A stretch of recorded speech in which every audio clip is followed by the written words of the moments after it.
Oke guys, welcome back to Daily Charting with Toshi, di mana kita akan daily chart your favorite cryptocurrencies. Dan sekarang kita masuk ke DCWT sesi pertama. Di mana di sesi pertama ini fokus kita akan lebih ke Bitcoin, Ethereum, dan macroeconomics. Seperti yang kita bisa di sini, dalam 24 jam terakhir terjadi rally sebesar 1,19% ya. Nah, ini cukup kontras dengan S&P 500 ya. Untuk BTC dia rally 0,86, overall 1, something ya.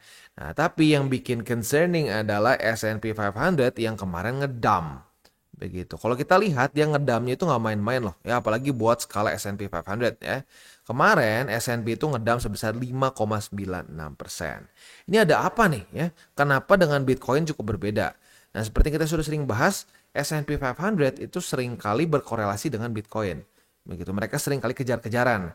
Jadi BTC bisa ngepam duluan, S&P nyusul. Walaupun lebih seringnya kebalikannya sih ya. Jadi biasa Bitcoin yang mengikuti S&P. S&P ngepam, dia ikutan ngepam begitu. S&P ngedam, dia ikutan ngedam. Nah, kali ini S&P ngedam duluan nih. Waduh, pertanda apa ya? Dan ya tentunya kalau lu bingung ini ada apa bang? Kok S&P bisa ngedam sampai nyaris 6% loh? Ini gila loh ya. Kapan terakhir kali S&P ngedam segede gini dalam sehari ya? Nah, ini terjadi tentunya kita tahu karena ya The Feds yang menyatakan bahwa dengan permainan tarif si Trump ini, dengan peningkatan tarif ini, maka ya inflasi pun kemungkinan besar akan ikut meningkat begitu. Dan ini akan membuat ya keputusan interest rate lebih sulit untuk diturunkan begitu ya. Dan gini lah, kalau kita mau ngomong masih sesuai seperti yang dulu nggak sih? Masih sama ya, tahun ini kan masih cuma 2 kali saja sesuai dengan projection. Jadi belum ada perubahan ya. Nah, tetapi penekanan dari si Jerome adalah dengan tarif ini diberlakukan, inflasi akan lebih stubborn, akan lebih keras kepala untuk turun begitu ya. Dan bahkan ada juga analis ya, atau lebih tepatnya seorang ekonom dari Morgan Stanley yang menyatakan juga ini akan lebih sulit untuk membuat the Fed ini cut rates karena inflasinya itu sideways, nggak turun-turun begitu ya. Nah, jadi ya cukup bikin deg-degan. Nah, tapi bang, kenapa bang kripto malah naik duluan bang? Nah, gue curiga karena ini ya. Nah, kita tahu kripto itu lebih sensitif sama kata-kata Trump, sama statement-statement Trump dibandingkan dengan TradFi begitu ya. Nah, kalau kita lihat di sini, Trump menyatakan bahwa ini akan menjadi waktu yang sempurna untuk si Jerome atau the Feds untuk melakukan cut rates begitu. Dan dia bahkan juga ngomong seperti ini ya. Powell tuh selalu terlambat untuk cut rates katanya ya. Nah, jadi dia bahkan menyatakan ke si Powell untuk cut rate, jangan play politics katanya ya. Nah, mungkin statement-statement ini yang membuat kripto jadi lebih positif dibandingkan dengan TradFi begitu ya. Karena kalau TradFi gue perhatiin udah sedikit kayak dalam tanda kutip tuh sedikit muak sama si Trump ya. Nah, tapi kalau kripto masih mungkin banyak yang lebih suka nontonin si Trump dibandingin si Powell. Nah, mungkin itu penyebabnya kenapa kripto lebih resilient begitu ya. Dan ya apakah ini akhirnya si Trump membuka kartu dia? Karena sebelumnya kan masih masih vague lah begitu ya. Dia bikin keputusan untuk tarif dan lain-lain begitu ya. Nah, sekarang dia udah kasarnya ngerusak market dengan tarif. Nah, dia sekarang malah nyuruh si Jerome, ayo waktunya cut rates begitu. Walaupun dia nggak bisa ini ya, dia nggak bisa kasih ultimatum ya ke si Powell karena Powell itu berbeda, itu sistemnya nggak tidak seperti itu. Jadi presiden nggak bisa memberikan perintah ke chairman dari the Fed begitu. Nah, tapi ya bisa ditekan seperti ini ya. Nah, jadi kalau mau ditanya bang, kenapa ada perbedaan antara Bitcoin atau crypto in general sama uh, TradFi ya, seperti S&P 500 dan saham-saham di US. Nah, menurut gua karena statement-statement dari si Trump ini ya, ada beberapa yang mungkin jadi merasa optimis. Wah, ini jangan-jangan si Powell akan ditekan sama si Trump dan akhirnya bisa give up begitu. Nah, ya maupun bukannya nggak mungkin ya seperti itu. Tapi kita harus ngomong lagi-lagi dengan fakta, data, dan statistiknya. Yang sedikit menyeramkan adalah S&P 500 seringkali dia itu akan menunjukkan arah dari BTC. Begitu ya. Ya kayak kita kasih lihat di sini deh ya. Kita ambil chart yang lebih bersih ya. Kita ambil chart yang lebih nggak banyak buy limitnya. Coba kita ambil di sini ya. Nah, kita bisa lihat di sini. Kita bandingkan dengan S&P 500 ya. Nah, apa yang terjadi? Kita masuk ke weekly aja biar nggak terlalu banyak candlenya. Nah, yang terjadi seringkali adalah ya, S&P 500 itu bisa menunjukkan potensi BTC bakal kemana, begitu ya. Nah, kayak salah satu contohnya itu, ya gini ya, kalau ngomong in general, mereka akan bareng-bareng, begitu. Dan di saat ada pelemahan di sini, BTC melemah, ya. Nah, tapi biasanya kalau mau ngomong lebih lemah itu, ya lebih lemah BTC in general nih, kayak di sini nih, ya. S&P dia melemah, di sini BTC melemah, S&P membuat suatu higher high, ya sempat melawan arus. Nah, di sini BTC terus drop, begitu. Ya. Nah, jadi makanya ini cukup mengagetkan saat S&P lebih lemahnya signifikan dibandingkan dengan BTC. Nah, yang sedikit gue khawatirkan adalah bisa terjadi seperti di sini nih, ya. Seperti di tahun berapa tadi itu ya? Sebentar. Kebanyakan chart nih pusing ya. Kalau kita lihat itu perbedaan cukup signifikan di mana dia duluan. Nah, ini nih di 2018 ya. Nah, jadi kita bisa lihat BTC di 2018 itu dia flat. Ya walaupun adalah naik turun, tapi ini dihitungnya flat lah ya. Nah, kita bisa lihat di sini apa yang terjadi. S&P 500 ngedam duluan. Di sini ya dia ngedam dengan cukup signifikan begitu. Sementara BTC tenang-tenang aja di sini ya. Tenang-tenang aja dekat-dekat BSP. Nah, tapi seperti yang kita bisa lihat, akhirnya ya BTC nggak bisa cuma diam-diam aja di sini. Karena S&P-nya drop, ya dia ikutan drop. Boom. At the end of the day ngikutin. Begitu. Nah, itu adalah skenario yang gue cukup takuti sekarang. Begitu. Karena kalau kita ngomong bahkan secara TA pun, ya kita dalam kondisi cukup mirip. Kita sekarang di bawah dari MA, bukan MA, tapi di bawah dari BSB. Ya, nih kita bisa lihat ya. Ini di 2025 ya, ke-reject oleh BSB 2 kali. Nah, sementara di 2018 kita bisa lihat di sini dia juga mirip-mirip nih, reject beberapa kali oleh BSB. Dia sedang sebagai resisten. Begitu. Nah, ini concern gua begitu. Tapi gini, ya kita harus ngomong ini bukan suatu hal yang pasti. Ya tidak ada yang kita bahas di TCI itu adalah hal yang pasti, bukan. Tapi kita melihat apa yang sering kali terjadi di market. Dan itu ya tentunya jadi pattern begitu. Ya itu kan semua dasar ilmu pengetahuan lah. Begitu, ya. Kayak misalkan Isaac Newton. Ya, Isaac Newton bisa menemukan ilmu, ya bisa bisa menemukan ya basically physics in general begitu. Ya itu kan kasarnya dari pemikiran dia. Itu kan karena dia bisa ulang, dia bisa melihat pattern. Dia lagi tiduran nih di bawah pohon, tiba-tiba kejatuhan apel, puk, ya di kepala dia.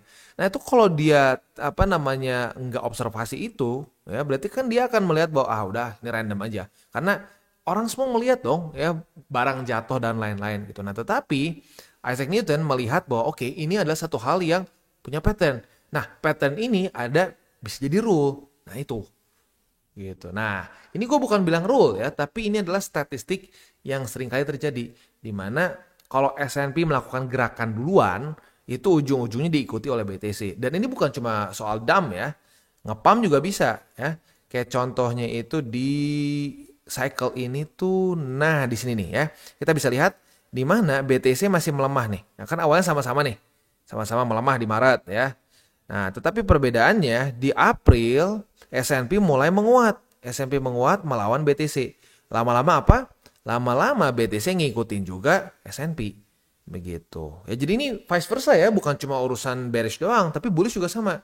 Nih kayak di sini S&P saat dia melawan BTC, lama-lama BTC ngikutin. Begitu. Jadi kalau mau ditanya, Bang, lebih sering siapa ngikutin siapa? Lebih sering S&P 500 diikutin sama BTC. Begitu. Ya jadi leadernya tuh masih S&P 500. Nah, sekarang sayangnya ini drop. Begitu, ya. Dan this is not bullish. Begitu, statement ini nggak bullish. Begitu. Yang kita inginkan ini kan ya, yang kita inginkan itu adalah cut rates kan, cut rates, balance sheet yang mulai meningkat.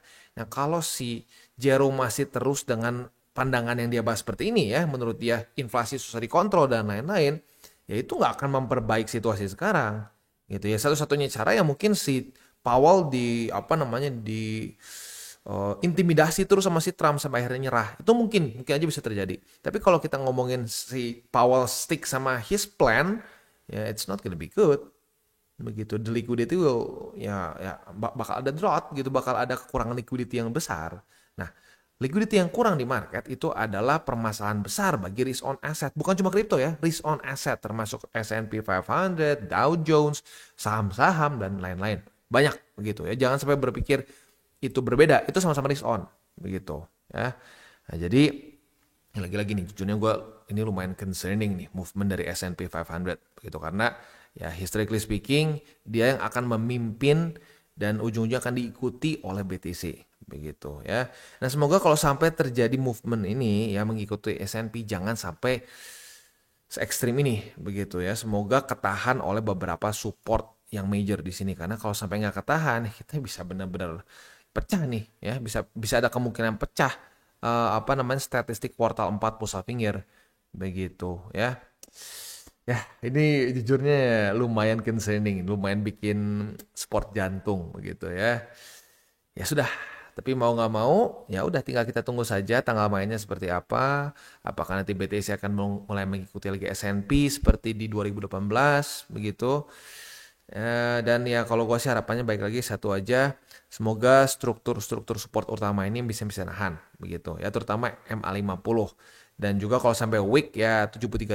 Semoga struktur dan juga moving average yang makronya ini bisa nahan BTC begitu ya. Ya intinya sih kalau sampai beneran selamat kita harus siap dengan experience kayak di sini nih, sport jantung ya. Aduh ya, di masa-masa ini gue juga waduh ini MA50 weekly close sedikit di bawah dari MA50 nih. Tapi untungnya cuma fake out and then naik lagi begitu. Nah, tapi ya bagi lo yang bersama-sama TCI di masa-masa ini walaupun dikit banget sih. Ini masih sangat baru lah channel gue ya. Nah, di masa-masa ini ya kita tinggal nunggu aja sih, kita berharap aja oke ya, kita berharap statistiknya bertahan begitu, dan ternyata masih bertahan walaupun dalam kondisi yang sangat tidak mengenakan di sini. Nah, apakah akan terulang lagi di sini? We'll never know. Karena gue bukan dukun, gue bukan bukan dukun yang bisa bakar menyan terus tahu masa depan seperti apa gitu. So, ya udah kita lihat saja apakah supportnya nahan atau tidak begitu ya. Oke, yes, tapi tetap ya kalau gue pribadi masih tetap akan melakukan DCA, tapi DCA tetap lebih fokus ke BTC ya, karena masih 70-30. Ya, ini gue akan stop DCA dan tutup semua posisi. Artinya tutup posisi itu apa ya? Udah, habisin porto lu, tutup semua, jadiin stable coins. Gitu itu kalau sampai MA50-nya jebol dan 2 weekly close di bawah. Ini gue udah ngomong berkali-kali lah ya, buat lu yang punya telinganya yang masih normal harusnya sih udah tahu skenario ini ya. Jadi kalau sampai jebol 2 kali jebol dan 2 weekly close dan open di bawah seperti ini. 1, 2 nih ya. Open dan close di bawah dari yang 50. Ah udah. Tutup semua posisi. Begitu. Kalau lu mau sedikit lebih nekat, lu boleh tunggu low macro higher low gitu kayak gini boleh. Tapi masanya ini nggak selalu terjadi nih macro lower high. Bisa aja langsung drop begitu ya. Kayak contoh di mana ya? Contoh yang langsung drop terus tuh. Nah, di sini nih ya, jebol nggak ada macro lower high begitu. Ya kalau lu mau siap dengan resikonya, lu mau cari dulu macro lower high-nya ya bisa, tapi ada resiko seperti di 2014 begitu ya. Tapi selama itu tidak terjadi, selama MA50-nya masih nahan, tidak terjadi 2 weekly close dan open di bawah dari MA50 seperti di sini ya. Ya udah, tetap DCA, tunggu sampai kuartal 4. As simple as that. Begitu ya. Simple walaupun nunggunya sedikit sakit perut. Ya. Ya, that's part of the market. Itu part of the experience. Begitu. Memang kadang-kadang bikin sakit perut begitu ya. Oke. Itu kurang lebih untuk BTC ya. Next kalau ke indeks dolar sih ya kita bisa di sini menguat ya, karena ya kalau sampai nggak ada ya, kalau keputusannya masih sama ya cenderung menguat biasanya ya. Tapi ya intinya lu ngerasakan sendiri kan efeknya ke S&P. Nah, itu yang bikin gua concern sih, itu aja sih ya. Karena historically speaking kita udah ngomong tadi berapa kali ya. S&P itu seringkali melit BTC akan kemana. Begitu. Bukan cuma bearishnya ya, bullishnya juga. Begitu. Nah, BTCD. Untuk BTCD kita bisa lihat di sini mulai ada tanda-tanda koreksi nih ya. Kita lihat apakah dia akan mulai koreksi ke MA20 atau tidak. Gitu ya. Oke. Kurang lebih makronya seperti itu untuk hari ini ya. Cukup ini ya. Cukup menegangkan. Ya udah, tinggal kita masuk aja ke buy limit. Gitu, nggak usah terlalu banyak dipikirin lah ya. Tapi sebelum kita masuk ke elemen, seperti biasa gue akan disclaimer dulu bahwa semua konten dari TCI bukanlah financial advice. Ini semua bentuknya adalah edukasi. Lalu bagaimana cara untuk mendukung TCI? Ada banyak caranya. Lo bisa like our video, bisa share our video, itu juga bisa menggunakan link referral kita di bawah. Dan sekarang kita akan dengar dulu pesan-pesan dari sponsor kita pada hari ini. Oke, today's video is brought to you by Bybit. Di mana di Bybit ini kita bisa melakukan berbagai macam hal, ya, mulai dari yang newbie sampai yang sudah advance. Buat mungkin lo merasa bahwa, aduh bang, gue masih nggak ngerti nih TA, gue masih nggak ngerti charting dan seterusnya, tapi pengen akumulasi, pengen DCA murni. Bisa, lo tinggal masuk ke sini one click buy, di mana lo bisa pilih lo mau pakai apa ya fiatnya, lo tinggal pilih juga asetnya apa. Ya misalkan lo pengen akumulasi BTC. Misalkan setiap hari Senin jam 7 pagi, misalkan gue pengen akumulasi BTC sebesar 100.000 rupiah misalkan ya, lu bisa langsung lakukan di sini, bisa peer to peer, bisa Dana, Bank BRI dan lain-lain. Ini gila ya, bisa pakai BCA Mobile dan seterusnya. Jadi Bybit ini memang cocok banget buat orang-orang yang tinggal di Indo ya, bisa langsung pakai bank-bank yang memang sudah biasa kita pakai di Indo ya.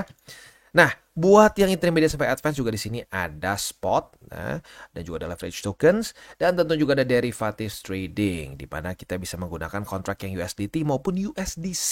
Jadi di sini lo bisa pakai USDC ya, karena nggak semua exchanger bisa menerima untuk futuresnya pakai USDC ya. Dan tentu juga lo bisa earning bunga juga dari kripto lo dan lain-lain. Dan tentu juga di sini kita bisa melakukan copy trade ya, di mana copy trade dari Bybit ini sudah cukup terkenal ya, dan kita bisa mendapatkan keuntungan juga. First copy trade kita bisa ada protection 100 USDT loss coverage ya, dan seterusnya ya. Jadi buat lo yang tertarik bisa silakan pakai, klik di link referral kita di bawah. Dan kita masuk ke BTC. Untuk BTC buat lo yang kemarin agresif ya dan buka posisi long di tanggal 4 April sini, congratulations, lo profit sebesar 1,81% ya. Nah, untuk sekarang lu juga dapat posisi short. Jadi long udah dapat kemarin profit. Nah, posisi short sekarang ini bukan cuma agresif tapi yang konservatif juga bisa ya. Nah, posisi short ini target TP-nya jelas ya di angka 82.525 begitu ya. Nah, untuk posisi spotnya ada di angka 82.525, 81.000 lebih 65 USD, dan di 78.547. Next kita masuk ke Ethereum. Untuk Ethereum kita sudah dapat posisi long ya. Kemarin dapat posisi long tapi masih belum kena target TP. Nah, buat lo yang tutup di jam-jam rawan itu kemarin kan di mana nih? Jam rawan di 7:30 ya. Nah, kalau tutup di 7:30, coba kita cek mana ini. Ini dia. Kayaknya harus 30 menit ya. 7:30, kalau tutup di 7:30, kondisinya. Profit tapi kecil ya. Ya, profit lebih kecil lah. Jadi buat lu tutup 7:30, profitnya 0,73% ya. Nah, buat yang agresif dan masih mempertahankan posisi longnya itu boleh. Kenapa? Karena memang tidak jebol. Kalau dia daily close di bawah dari di bawah dari 1.773 ya benar cut loss. Tapi ini kan enggak. Jadi bisa dipertahankan. Nah, posisi longnya ini target TP-nya di angka 1.849,9 ya. Oke, untuk posisi spot masih sama seperti kemarin ya. Untuk Ethereum tinggal tersisa di angka 1.773,7 ya. Oke, sebelum kita tutup DCWT sesi pertama ini ya. Ya kalau lo udah nonton bagian depan tadi ya mungkin sekarang ada sedikit ya rasa ketidakpastian. Tapi ya memang rasa ketidakpastian itu akan selalu ada di market begitu. Nah, itu artinya kalau lu merasakan itu artinya lu sadar bahwa ya market bukan punya bapak moyangmu ya, which is that good ya, that's good menurut gue ya, karena kebanyakan orang yang ancur-ancuran benar-benar sampai jadi benar-benar jadi debu adalah orang-orang yang merasa bahwa dirinya itu tahu market mau ngapain, pasti seperti ini, pasti seperti itu begitu. Nah, kalau udah kayak begitu ya biasanya hancur lagi begitu. Nah, tapi kalau lu ada rasa, aduh ini gimana ya bang ya, ada ketidakpastian nih, S&P tadi kayak gitu lagi ya, lalu juga si Jerome statementnya seperti ini, Trump juga kayak ngajak perang sama ini, waduh, terus tarif juga, wah ya. Dengan lu punya kesadaran seperti itu, that's good. Artinya lu punya lu punya mindset yang tepat gitu, bahwa kita tuh bukan yang ngontrol market, kita tuh hanya bisa melihat indikasi market mau ngapain dan bereaksi terhadap indikasi tersebut begitu ya. Memang Apalagi kalau dengan sekarang gitu ya, banyak dukun itu selalu menjanjikan kepastian. Ya, mungkin jadi tidak terbiasa kalau lu baru-baru belajar ya cara trading yang benar gitu. Nah, karena cara trading yang benar itu lu harus siap dengan dua arah. Begitu makanya gue siapin kan tadi. Ya kalau sampai amit-amit MA50-nya gagal nahan ya dan pecah statistiknya ya 2 kali weekly open dan close di bawah dari MA50 ya sudah terpaksa kita ya harus peka juga dengan statistik yang pecah ini ya maka kita harus ya tutup posisi untuk menjaga resiko begitu ya nggak bisa kita cuma wah satu skenario itu baru gentle namanya itu bukan gentle itu namanya bodoh menurut gua ya lu kebayang nggak gini ya lu apa namanya mau perang nih gitu ya. Lu kebayang kalau jenderal lu bilang kita cuma punya satu plan, kita cuma punya satu taktik ya, nggak ada plan A, plan B, plan A aja itu nggak ada B, B itu cuma buat pecundang ya. Ya taunya udah plan A-nya berantakan, habis semua lu gitu. Nah itu ya.